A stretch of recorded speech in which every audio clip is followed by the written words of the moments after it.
Lose a drone over water and you never forget it. It's one of those moments where you're capturing the perfect footage and the next thing, the drone is a tiny speck disappearing beneath the surface of the water along with all your footage. And that fear alone is enough to keep most people from ever flying over the sea, rivers or lakes. Until now, because HoverAir has built something specifically designed to remove that risk entirely, and that's going to be the Aqua. And it's the world's first totally waterproof IP67 consumer drone. Now, it doesn't just fly over the water, it can take off from it and land on it, and if things do go wrong, it can actually float on the water instead of just sinking to the bottom. So if you do spend any time in or around water, then this drone completely changes the rules. Right, so today I've come down the beach with Gareth from the kayak crew, who has over 10 years of experience, and we're going to put the Aqua through its paces. And this is going to be from a kayaker's perspective to find out whether or not it really is a game changer or whether or not it's just simply a clever idea. But before we head out onto the water, if you could do the like and subscribe, I would really appreciate it. It does mean a lot to the channel, especially when I'm going to be explaining to the Coast Guard why I've got a drone following an empty kayak. Now, whether or not you're paddleboarding, kayaking, surfing, foiling, fishing or while swimming, the Aqua is designed to film you doing whatever it is that floats your boat. Now, the Aqua isn't just a drone with a waterproof shell. It's actually been designed from the ground up for life on the water. And as I said, it's got an IP67 rating and a range of other features that's specifically built for this type of environment.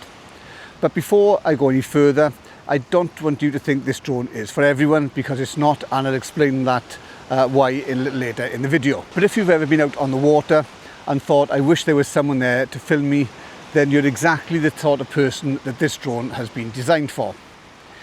It lets you enjoy the activity that you're doing while it captures the footage without the usual stress of flying over the water. So the first thing you're going to notice is that it isn't exactly your typical drone. Firstly, it's bright orange, and that means it's going to stand out in the water. And because it floats, it can take off from the water and land on it. And that's the feature that really changes everything. With most drones, flying over water always comes with a little bit of worry. You're thinking about where you're going to land, whether or not the sensors are going to cope with the reflections coming off the water, or if the battery is going to go lower than expected, then it's going to land somewhere in the water and again, as I said, just sink. But with the Aqua, a lot of that worry just simply vanishes, because you can land it on the water, and if something doesn't go to plan, you know it is going to float instead of sinking. Now, it uses radar to detect the water surface and the wave height, helping it to take off and land even when the water conditions aren't particularly calm. Plus, it's got a level 7 wind resistance and a top speed of 55 kilometers an hour, which is roughly 30 miles per hour. So it's capable of handling some seriously strong windy conditions, whether you're paddleboarding, kayaking or even windsurfing. But of course, none of that matters if the camera doesn't deliver. And thankfully, Hover has a surprisingly capable camera. It is built around a 1/2.3-inch CMOS sensor, and is capable of recording video up to 4K 60 frames a second, giving you plenty of detail for social media like YouTube and your family adventures. For most of my filming, I do tend to stick with 4K at either 24 or 30 frames a second, and that's because it gives me the most natural looking footage and is ideal for everyday use. But if you're filming faster action like kayaking through rapids, surfing or foiling, switching to 4K 60 will give you smoother motion and the option to slow down your footage later in the edit. And if you really want to emphasize the action, you can also record slow-mo at 4K 100 frames a second. And for anyone creating content for Instagram, TikTok or YouTube Shorts, there's also a 2.7 vertical video. So you can actually record in the correct format, and you don't need to go back in and crop the video later. Now, when it comes to color, you've got two options. You've got normal mode, which gives you some vibrant footage straight to the camera, and that's ready to upload with no editing. And then you've got the 10-bit H-log, which captures a wider dynamic range, which gives you much more flexibility when color graded. Personally, I leave it on the normal color mode most of the time, because it already looks great and it is going to save me time in editing, and for the vast majority of people, that's all you're ever going to need.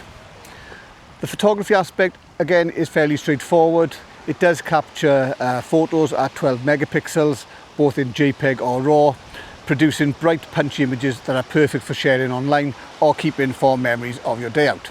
And the one feature I wasn't expecting to appreciate quite as much as I do is that hydrophobic lens coating.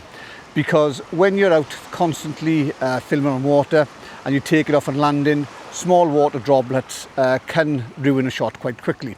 So this coating allows the water to bead up and run off the lens instead of sticking to it, meaning you're going to have to spend less time actually wiping the camera and more time filming.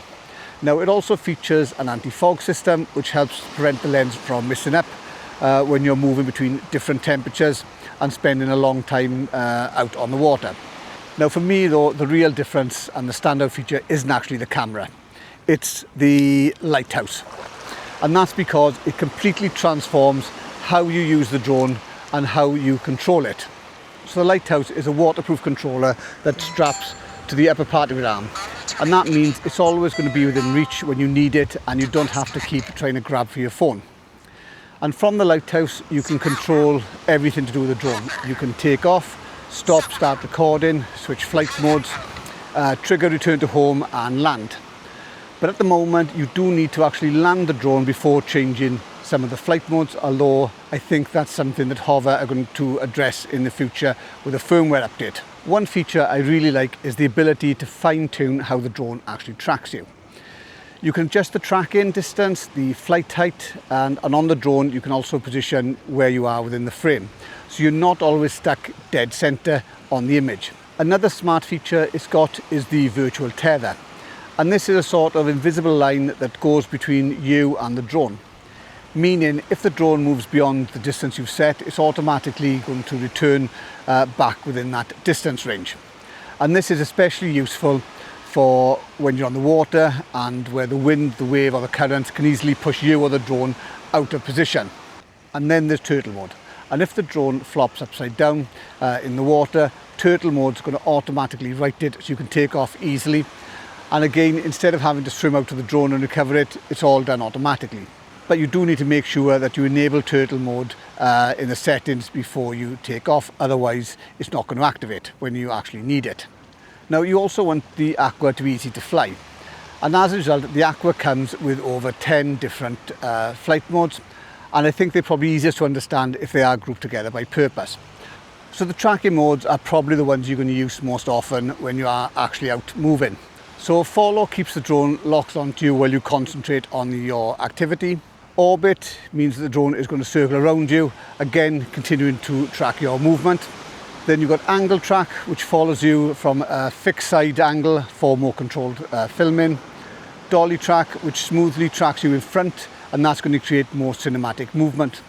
And you can still adjust the tracking distance, the flight height and the framing, so you're never locked into one rigid one size fits all position.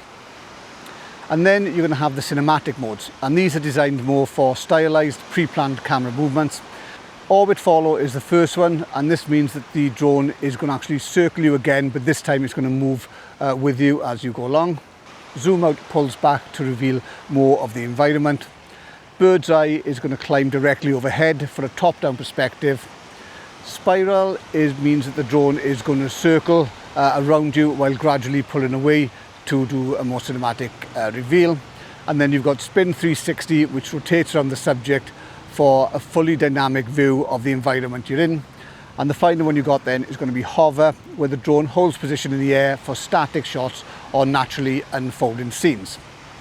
Plus, if you prefer, you've got full manual control, and you can fly the Aqua manually either using the Lighthouse, the optional controller or the Hover app. Personally, I do prefer to let the drone handle the flying while I focus on whatever I'm doing in the kayak. But I know that the other manual modes are always there should I need to capture something more specific when I am out flying. And then of course you've got the specialised water sport modes, which is why you are looking at this video in the first place. And this is where the Aqua really starts to feel different from a standard drone. So instead of relying on generic tracking settings, it adapts to the specific way you move on the water. So the first one is going to be kayak mode, and that's specifically designed for seated paddling. keeping the drone stable and your framing consistent even with the repetitive paddle strokes. And then you've got SUP mode, which is tuned for standard paddle boarding, and it's smoothing out natural body movement while keeping you well composed in the frame.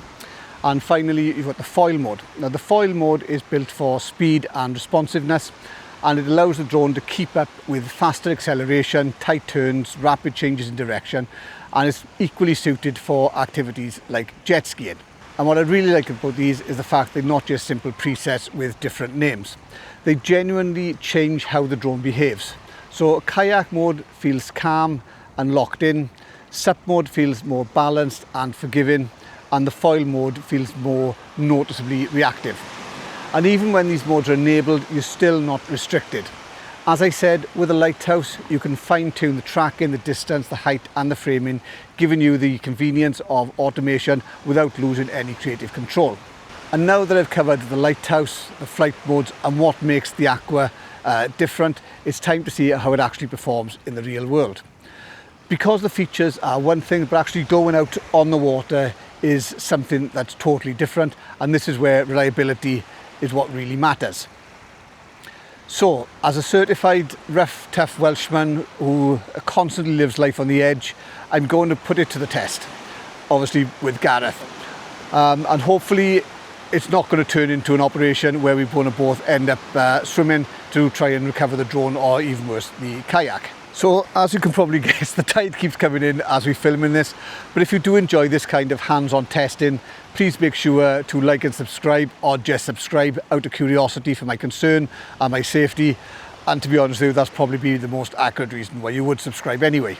So with that said and done, I am going to go out now with the drone, and I'll come back and give you my review of it after we've actually tested on the water.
Right, so we just got back and yeah, enjoyed? Great, yeah. Great product.